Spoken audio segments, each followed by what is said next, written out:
With so many great Doctor Who characters, it's a shame many don't get the opportunity to stick around for longer.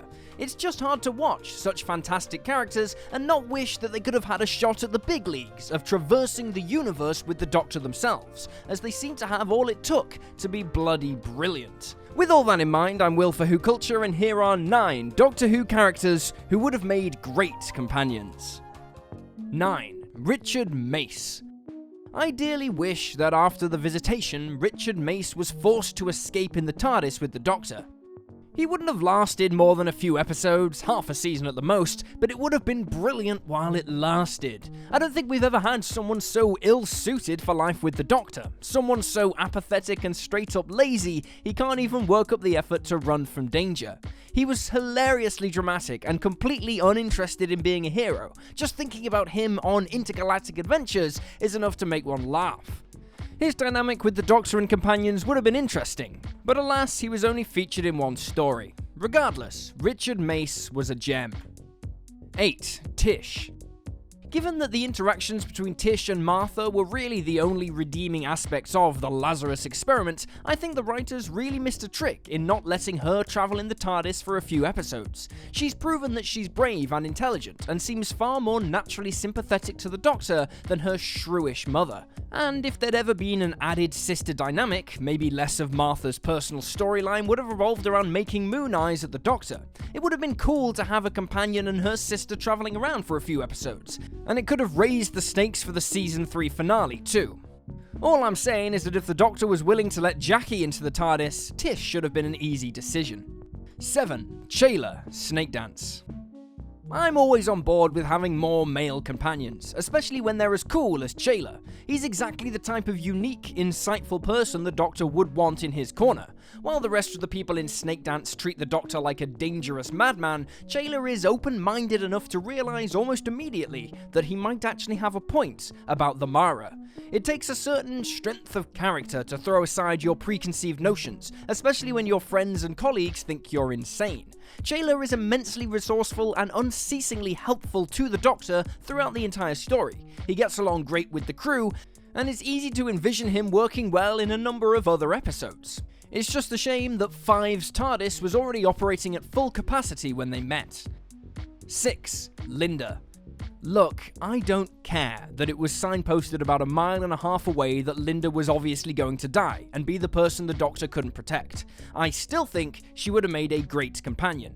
Coming from this odd, futuristic society that's being held back intellectually would have been an interesting angle to play with the character. Unfortunately, Rose would have probably gotten her back up at the new blonde who'd be coming along in the TARDIS, so ultimately it wouldn't have worked out without some major rewrites. It's just a little boring that almost all of the new series companions are 21st century women. Linda, on the other hand, is close enough to the traditional companion template that people know and are comfortable with, while still adding something that's a little different and exciting. She seemed to work well with the Doctor, and over the course of 2 episodes, she was sympathetic enough that we were all pretty devastated when she died. 5. D-84. D-84 is a secret agent robot. There is nothing cooler than that. Seriously, the idea of having a robot capable of independent thought and higher reasoning skills is brilliant, and it meshes so well with the Doctor Who universe, I'm shocked they didn't get more mileage out of it. I would have loved to see D-84 travel around with the Doctor. Think about it, all the advantages of having a robot on board with none of the annoying logistical problems that K9 introduced on set.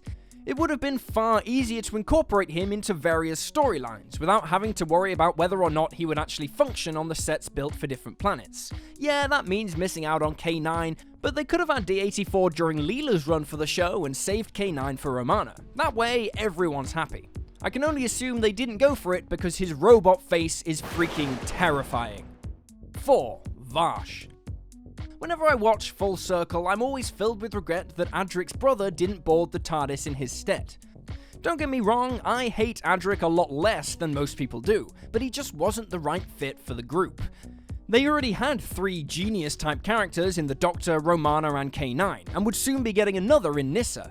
The TARDIS could have really benefited from the contrast that Vash's rough and tumble, shoot first, ask questions later approach would have provided. I loved his natural leadership, and I feel that, like Leela, he would have grown so much under the Doctor's guidance. In this case, it feels like they totally picked the wrong brother. Varsh was an interesting, multifaceted character, whereas Adric, God bless him, was just another teen genius stereotype. 3. Tim Latimer. Tim Latimer is probably one of the most interesting human characters that we've come across, but his uniqueness seems to get completely overlooked in the resolution of the Family of Blood. Exactly how psychic is this kid? How can he communicate with the Fob Watch? He seems to have an intimate bond with the Doctor and Martha even before they reveal who they are. Tim is brave, inquisitive, and selfless. I loved what he brought to the table in Human Blood, and really wished he would have hopped aboard at the end of the two-parter. Admittedly, yes, I'm a sucker for a historical companion, but I would have loved to see a clairvoyant boy from 1913 bombing around in the TARDIS. That's the teenage companion I can get behind. 2. Duggan. Honestly, when I first saw City of Death, I could not believe that having Duggan join the TARDIS crew wasn't the endgame. He immediately developed a rapport with both Thor and Romana, and seemed to be the sort of guy who could take unusual situations in his stride. Duggan managed to be of actual use to the Doctor, and brought a wonderful sense of humour to the proceedings. I've always found that companions work best when they provide a stark contrast with our main character. Duggan was much more comfortable using violence to solve his problems, and it would have been fun to see him and the Doctor reconcile their very different methods. I can't imagine him sticking around the TARDIS for too long, but his interactions with the Doctor and Romana were easily worth a season or so. 1. Sally Sparrow. Only in one episode and sharing the screen with the Doctor for less than 5 minutes, Sally Sparrow nevertheless left her mark on the show. She was intuitive, brave, and had a keen knack for problem solving that the Doctor always seems to prize in his companions. Sally also fits the modern template for the companion role, so really there's no reason why the Doctor wouldn't let her tag along for a bit. Sadly, with Carey Mulligan's rising star in Hollywood and the Weeping Angels just this side of done to death, we're unlikely to see a reprisal of the character we fell in love with. But Chibnall, if you're listening to this, I would totally settle for Inspector Billy Shipton as the smoothest companion we've ever had. That would be a hell of a consolation prize.